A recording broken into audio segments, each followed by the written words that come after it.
ನಮಸ್ಕಾರ ಎಲ್ಲರಿಗೂ ಮತ್ತೊಮ್ಮೆ ಪಯಣ ಚಾನಲ್ಗೆ ಸ್ವಾಗತ. ನೀವಿನ್ನೂ ಈ ಚಾನಲ್ನ ಸಬ್ಸ್ಕ್ರೈಬ್ ಮಾಡ್ಕೊಂಡಿಲ್ಲ ಅಂದರೆ ಖಂಡಿತ ಸಬ್ಸ್ಕ್ರೈಬ್ ಮಾಡ್ಕೊಳ್ಳಿ. ಯಾಕಪ್ಪ ಈ ಮಾತು ಹೇಳ್ತಾ ಇದ್ದೀನಿ ಅಂತಂದರೆ, ನಾವು ಎಲ್ಲ PC ಆಗ್ಬೋದು, PSI ಆಗ್ಬೋದು, FD ಆಗ್ಬೋದು, ಎಲ್ಲ ಕ್ಲಾಸಸ್ಗಳನ್ನು ನಾವು ತೊಗೊಳ್ತಾ ಇದ್ದೀವಿ. ಅದು ಕೂಡ ಸೈನ್ಸ್ ಇರ್ಬೋದು ಅಥವಾ ಮೆಂಟಲ್ ಎಬಿಲಿಟಿ ಇರ್ಬೋದು ಅಥವಾ ರೀಸನಿಂಗು ಯಾವುದಾದ್ರೂ ಆಗಿರ್ಬೋದು. ಸೊ ನಾವು ಇನ್ನು ಮುಂದೆ ಎಲ್ಲ ವೀಡಿಯೋಗಳನ್ನು ಹಾಕುತ್ತೇವೆ. ಅದಕ್ಕೋಸ್ಕರ ನೀವೇನು ಮಾಡಿ, ಚಾನಲ್ನ ಸಬ್ಸ್ಕ್ರೈಬ್ ಮಾಡ್ಕೊಳ್ಳಿ. ಸೊ ನಾವು ಇವತ್ತಿನ ದಿನ ಸ್ಪೆಷಲ್ ಮತ್ತೊಂದು ಬೇರೆ ಬೇರೆ ಪ್ರಾಬ್ಲಮನ್ನು ನೋಡೋಣ. PC ಎಕ್ಸಾಮ್ 2017ರಲ್ಲಿ ಕೇಳಿರುವ ಒಂದು ಪ್ರಶ್ನೆ ಇದು. 10 ಜನರು ಎಷ್ಟು ವಿಧದಲ್ಲಿ ಹಸ್ತಲಾಘವ ಅಂದರೆ ಹ್ಯಾಂಡ್ಶೇಕ್. ಇದನ್ನು ನೆನ್ಪಿಟ್ಕೊಳ್ಳಿ, ವೊಕ್ಯಾಬ್ಯುಲರಿನೂ ಇಂಪ್ರೂವ್ ಮಾಡ್ಕೊಳ್ಳಿ. ಯಾಕಂದರೆ ಹಸ್ತಲಾಘವ ಇದು ಯಾವತ್ತೂ ಕೇಳಿರಲಿಲ್ಲ. ಸೊ ಅದಕ್ಕೋಸ್ಕರ ಹಸ್ತಲಾಘವ ಅಂದರೆ ಹ್ಯಾಂಡ್ಶೇಕ್ ಮಾಡಲು, ಕೈ ಕುಲುಕಲು. ಸೊ ಮಾಡಬಹುದು ಅಂತ ಕೇಳಿದ್ದಾರೆ. ಸೊ ಇದು NCR ಪ್ರಾಬ್ಲಮ್ ಬರುತ್ತೆ. ಮತ್ತು ಸೊ ಇಲ್ಲಿ ಜನ ಕೊಟ್ಟಿದ್ದಾರೆ. ಸೊ ಜನರು ನಮ್ಮ ಹತ್ರ ಎಷ್ಟಿದ್ದಾರೆ, N = ಎಷ್ಟು ತಗೊಳ್ಳೋಣ, 10 ಜನರನ್ನು ಕೊಟ್ಟಿದ್ದಾರೆ. ಆಯಿತಾ. ಅದಾದಮೇಲೆ ಒಂದು ಹ್ಯಾಂಡ್ಶೇಕ್ ಅಂದರೆ ಒಂದು ಹಸ್ತಲಾಘವ. ಆಯಿತಾ. ಹಸ್ತಲಾಘವ ಮಾಡಲು ಬೇಕಾದ ಜನ. ಒಂದು ಹ್ಯಾಂಡ್ಶೇಕ್ ಮಾಡೋಕ್ಕೆ ಎಷ್ಟು ಜನ ಬೇಕಾಗುತ್ತೆ? ಕಂಪಲ್ಸರಿ 2 ಜನ. ಆಯಿತಾ. ಸೊ ನಾವು ಆದ್ದರಿಂದ ಫಾರ್ಮುಲಾ NCR ಸಿಂಪಲ್ ಇದೆ. NCR okay. ಸೊ ಇಲ್ಲಿ N ಎಷ್ಟಿದೆ? 10 ಇದೆ. ಆಯಿತಾ. ಸೊ C ಹಾಗೆ ಉಳಿಯುತ್ತೆ. ಇದನ್ನು ನಾವು ಏನಂತ ತೊಗೊಳ್ಬೇಕು? R ಅಂತ ತೊಗೊಳ್ಬೇಕು. R ಅಂದರೆ required number. So to shake the hand. C ಹಾಗೆ ಇಡಿ. ಅದಾದಮೇಲೆ R ಎಷ್ಟಿದೆ? 2. ಸೊ ಇದು 10C2 ಅಥವಾ 10C2 ಆಯಿತು. ಸೊ ಇನ್ನು ಇದನ್ನು ಹೆಂಗೆ ಬರ್ಕೊಳ್ತೀರಾ? 10 ಇಲ್ಲಿ 2 ಇದೆ ಅಂದರೆ 10 × 9 ಮೇಲ್ಗಡೆ. ಆಯಿತಾ. ಅದಾದಮೇಲೆ ಡಿವೈಡೆಡ್ ಬೈ ಇನ್ನು ಕೆಳಗಡೆದ್ದು 2 × 1 ಅಂದರೆ 2 ಫ್ಯಾಕ್ಟೋರಿಯಲ್ ಆಗುತ್ತೆ ಅದು ಆ್ಯಕ್ಚುಲಿ. ಸೊ 2 × 1 ಆಗುತ್ತೆ. ಸೊ ಇಲ್ಲಿ 10 9 ಎಷ್ಟಾಯಿತು? 90 ಆಗುತ್ತೆ. Divided by 2 × 2. ಸೊ NC ಅಂದರೆ 10C2 = ಎಷ್ಟಾಯಿತು? 45 ಬರುತ್ತಲ್ವ. ಸೊ ಇದು ಉತ್ತರ. ಅಂದರೆ 10 ಜನ 45 ಸಾರಿ ಒಬ್ಬರಿಗೊಬ್ಬರು ರಿಪೀಟ್ ಆಗದಂಗೆ ಹ್ಯಾಂಡ್ಶೇಕನ್ನು ಮಾಡುತ್ತಾರೆ. ತೀತಲ್ವ. ಸೊ ಅದೇ ರೀತಿ 10 ಜನರು ಎಷ್ಟು ವಿಧದಲ್ಲಿ ಹಸ್ತಲಾಘವ ಮಾಡ್ತಾರೆ? ಸೊ 45 ಸಾರಿ ಅಂತ ಹೇಳಬಹುದು. ಸೊ ಉತ್ತರ D 45 ಸಾರಿ. ತೀತಲ್ವ. ಸೊ ಇಷ್ಟು ಸಿಂಪಲ್ ಇರುತ್ತೆ ಪ್ರಾಬ್ಲಮ್ಸು. ಸೊ ನಾವಿನ್ನು ಮತ್ತೆ ಮುಂದಿನ ಪ್ರಶ್ನೆಯನ್ನು ನೋಡೋಣ. ಓಕೆ. ಸೊ ಮುಂದಿನ ಪ್ರಶ್ನೆ ನೋಡೋಣ. ಇದು ಕೂಡ PC ಎಕ್ಸಾಮ್ 2017. 120 ಮೀಟರ್ 120 ಮೀಟರ್ ಉದ್ದದ ಒಂದು ರೈಲಿದೆ. ಆಯಿತಾ. ಸೊ ಇದನ್ನು ರೈಲ್ ಅಂತ ಕನ್ಸಿಡರ್ ಮಾಡಿ. ಆಯಿತಾ. ಸೊ ಇದರ ಉದ್ದ ಎಷ್ಟಿದೆ? 120 ಮೀಟರ್ಸ್. ಅದಾದಮೇಲೆ ಉದ್ದದ ರೈಲು ಒಂದು ಗೇಟನ್ನು 10 ಸೆಕೆಂಡ್ಗಳಲ್ಲಿ ದಾಟಿದರೆ ಆ ರೈಲಿನ ವೇಗ ಎಷ್ಟು ಕೇಳಿದ್ದಾರೆ. ಸೊ 120 ಮೀಟರ್ ಇದೆ. ಮುಂದೆ ಒಂದು ಗೇಟ್ ಬರುತ್ತೆ. ಅಂದರೆ ಗೇಟ್ ಅಂದರೆ ಈ ಕಡೆ ಸೈಡ್ಗೆ ಇರುತ್ತೆ ಅದು. ಆಯಿತಾ. ಸೊ ಈ ಗೇಟನ್ನು ಅದು ಇಲ್ಲಿಂದ ಈ ಬಿಂದುವಿನಿಂದ ಈ ಬಿಂದುವಿನವರೆಗೂ ಹಾದು ಹೋಗುತ್ತೆ. ಟೈಮ್ ಎಷ್ಟು ತಗೊಳುತ್ತೆ? 10 ಸೆಕೆಂಡ್ ಕಾಲ ತೆಗೆದುಕೊಳ್ಳುತ್ತದೆ. ಆಯಿತಾ. ಈ ಟ್ರೈನು ಇಲ್ಲಿಂದ ಪಾಸಾಗಿ ಹೋಗೋಕ್ಕೆ 10 ಸೆಕೆಂಡ್ ಟೈಮ್ ತಗೊಳುತ್ತೆ. ಸೊ ನಾವು ಇವಾಗ ಏನು ಕಂಡುಹಿಡಿಬೇಕಂತ, ದಾಟಿದರೆ ಆ ರೈಲಿನ ವೇಗ ಎಷ್ಟು ಕೇಳಿದ್ದಾರೆ. ಈ ರೈಲಿನ ವೇಗ km/h ಅವರು ಆಪ್ಷನ್ ಕೊಟ್ಟಿರ್ತಾರೆ. ಸೊ ಅದನ್ನು ಅವರು ಕೇಳಿದ್ದಾರೆ. ತೀತಲ್ವಾ.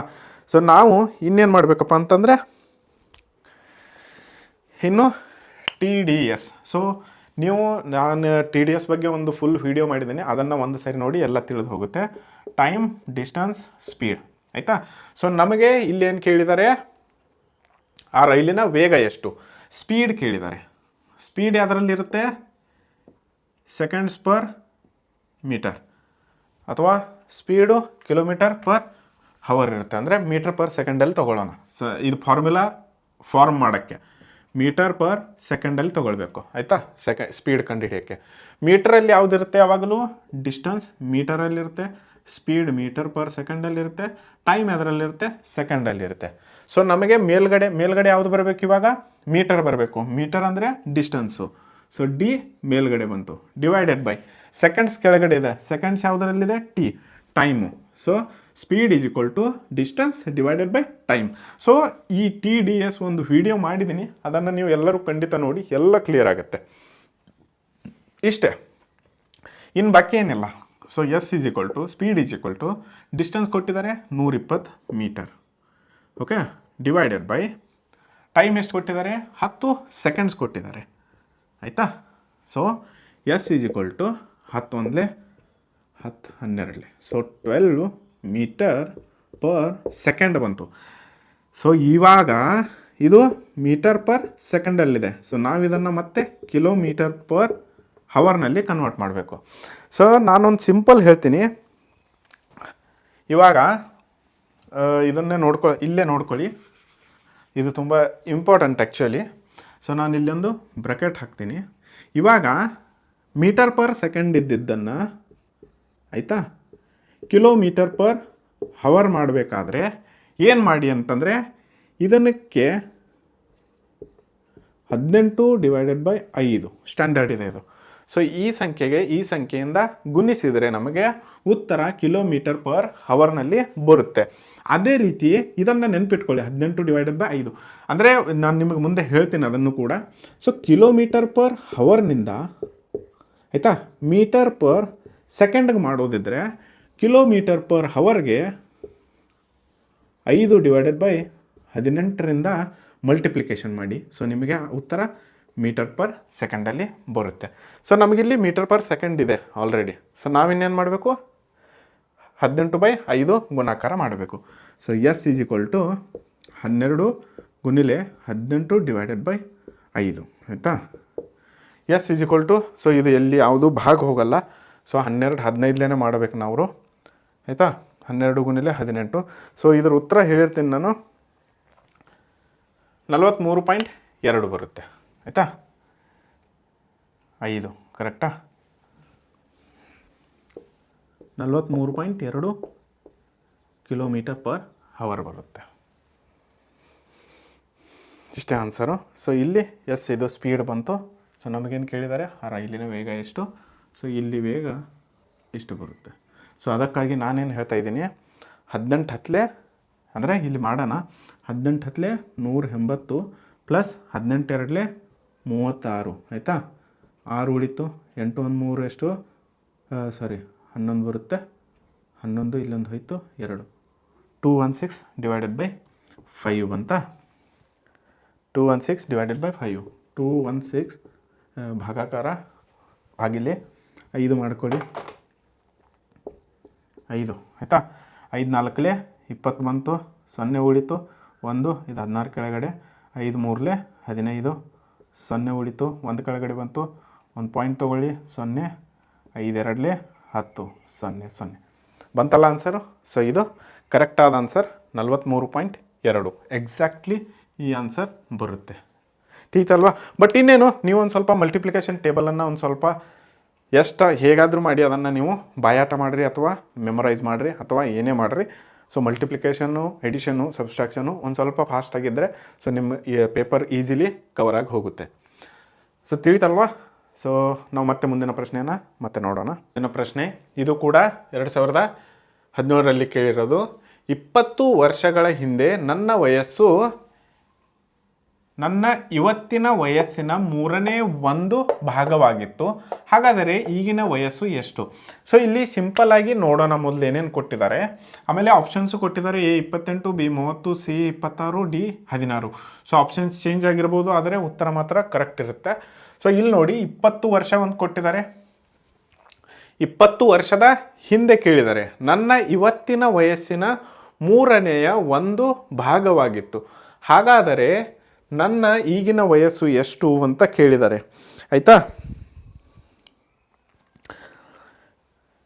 ಇವಾಗ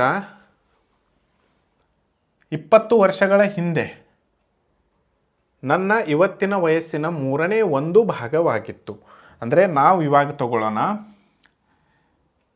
ಸೊಲ್ಯೂಷನ್. ಇವಾಗಿನ ವಯಸ್ಸು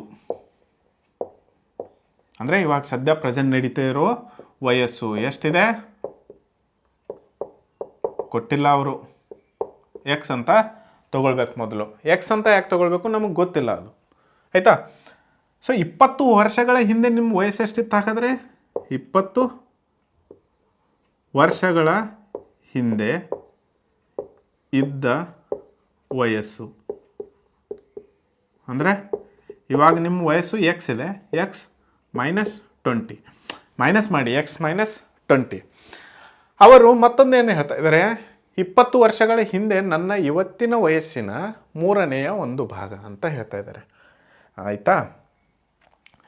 20 ವರ್ಷ ಹಿಂದೆ ಇದ್ದ ವಯಸ್ಸು x minus 20 is equal to ಎಷ್ಟಿದೆ ಅಂತ ಹೇಳ್ತಾ ಇದ್ದಾರೆ? ಇವತ್ತಿನ ವಯಸ್ಸಿನ 1/3 ಭಾಗ ಅಂದರೆ 1/3, ಆಯಿತಾ. 1/3 ಅದು ಕೂಡ ಎಕ್ಸ್ ತಗೊಳ್ಬೇಕು, ಆಯಿತಾ. ಸೊ ಇನ್ನೇನು ಮಾಡಬೇಕು ನಾವು? ಎಕ್ಸ್ ಬೆಲೆಯನ್ನು ಕಂಡುಹಿಡಿಬೇಕು. ಇಷ್ಟೇ ಸಿಂಪಲ್ ಇದೆ. 3 ಈ ಕಡೆ ಬರುತ್ತೆ, 3x minus 20 is equal to 1/3, ಕರೆಕ್ಟಾ. ಸೊ ಅದಾದಮೇಲೆ ಇನ್ನು 3 ಎಕ್ಸ್ ಗುಣಾಕಾರ ಮಾಡಿ, ಅದಾದಮೇಲೆ 20ಗೂ ಗುಣಾಕಾರ ಮಾಡಿ, 3x ಮೈನಸ್ 60 ಬರುತ್ತೆ. ಸಾರಿ, ಇಲ್ಲಿ 1/3 ಬರಲ್ಲ, ಇಲ್ಲಿ ಎಕ್ಸ್ ಅಷ್ಟೇ ಉಳಿಯುತ್ತೆ. 3 ಈ ಕಡೆ ಹೋದ್ಮೇಲೆ ಇಲ್ಲೇನು ಉಳಿತು? ಎಕ್ಸು ತಿಳಿತಲ್ವಾ. ಅದಾದಮೇಲೆ ಎಕ್ಸನ್ನು ಈ ಕಡೆ ತೊಗೊಂಡು ಬರೋಣ, 3x ಮೈನಸ್ ಎಕ್ಸ್, 60 ಆ ಕಡೆ ಹೋಗಿಸೋಣ, 60 ಮೈನಸ್ ಇದ್ದಿದ್ದು ಈ ಕಡೆ ಬರೋಣ, ಪ್ಲಸ್ ಆಗುತ್ತೆ, ಆಯಿತಾ. 3xಲ್ಲಿ 1x ಹೋದರೆ 2x ಈಸ್ ಈಕ್ವಲ್ ಟು ಎಷ್ಟು ಉಳಿಯುತ್ತೆ? 60 ಉಳಿಯುತ್ತೆ, ಆಯಿತಾ. So simple, x equal to ಎಷ್ಟಿದೆ ಇದು? 60/2 ಎಷ್ಟು? 30, 30 ಇಯರ್ಸ್. ಆಪ್ಷನಲ್ಲಿ ನೋಡಿ ಯಾವುದಿದೆ? ಬಿ. ಸೊ 30 ಇಯರ್ಸ್, ಇದು ಬಿ ಆಪ್ಷನ್ ಆಗುತ್ತೆ ನೋಡಿ. ಸೊ ಸಿಂಪಲ್ ಆಗಿದೆ. ಅವ್ರು ಕೇಳಿರೋದು 20 ವರ್ಷಗಳ ಹಿಂದೆ, ಆಯಿತಾ. ಇವಾಗಿನ ವಯಸ್ಸು ಎಕ್ಸ್ ಅಂತ ತೊಗೊಳ್ಳಿ, 20 ವರ್ಷಗಳ ಹಿಂದಿನ ವಯಸ್ಸು ಎಕ್ಸ್ ಮೈನಸ್ 20 ತೊಗೊಂಡ್ರಿ. ಅದೇ ರೀತಿ ಇವತ್ತಿನ ವಯಸ್ಸು ಅಂದರೆ ಪ್ರೆಸೆಂಟ್ ಎಕ್ಸ್ ಏನಾಗಿದೆ ಅಲ್ಲ, ಅದು 1/3 ಎಕ್ಸ್ ಆಗಿದೆ ಇವತ್ತಿನ ವಯಸ್ಸು. ಅಂದರೆ 20 ವರ್ಷದ ಹಿಂದಿನ ವಯಸ್ಸು ಈಸ್ ಈಕ್ವಲ್ ಟು ಇವತ್ತಿನ ವಯಸ್ಸಿನ 1/3 ಇತ್ತು, ಇದೆ. ಸೊ ಇದನ್ನು 3 ಈ ಕಡೆ ಬಂತು, 3x ಮಾಡಿದ್ರಿ, 3x 3 20 60 is equal to x. Solution x, ಇದು ಸಿಂಪಲ್ ಇದೆ, ಏನು ಅಡ್ಡಿ ಇಲ್ಲ. ಸೊ ಆಪ್ಷನ್ ಬಿ 30 ವರ್ಷ ಬರುತ್ತೆ. ಸೊ ಇದೇ ರೀತಿ ಮತ್ತಷ್ಟು ಕಂಟೆಂಟ್ಗಳಿಗಾಗಿ ಪಯಣ ಚಾನಲ್ನ ಫಾಲೋ ಮಾಡ್ಕೊಳ್ಳಿ, ಸಬ್ಸ್ಕ್ರೈಬ್ ಮಾಡ್ಕೊಳ್ಳಿ. ಅದೇ ರೀತಿ ನಮ್ಮ ಇನ್ಸ್ಟಾಗ್ರಾಮ್ ಪೇಜ್ ಇದೆ ಪಯಣ, ಅಲ್ಲೂ ಕೂಡ ಫಾಲೋ ಮಾಡಿ, ಯಾಕಂದರೆ ಅಲ್ಲಿ ಎಲ್ಲರಿಗಿಂತ ಬೆಸ್ಟ್ ಟಿಪ್ಸ್ಗಳನ್ನು ಹಾಕ್ತಾ ಇರ್ತೀನಿ, ಅದಕ್ಕೋಸ್ಕರ ಅಲ್ಲಿ ಫಾಲೋ ಮಾಡಿರಿ. ಸೊ ಧನ್ಯವಾದಗಳು. ಇವತ್ತಿನ ಕ್ಲಾಸ್ನ ಇಲ್ಲಿಗೆ ಮುಗಿಸೋಣ, ಮತ್ತು ಮುಂದಿನ ಕ್ಲಾಸ್ನಲ್ಲಿ ಭೇಟಿಯಾಗೋಣ.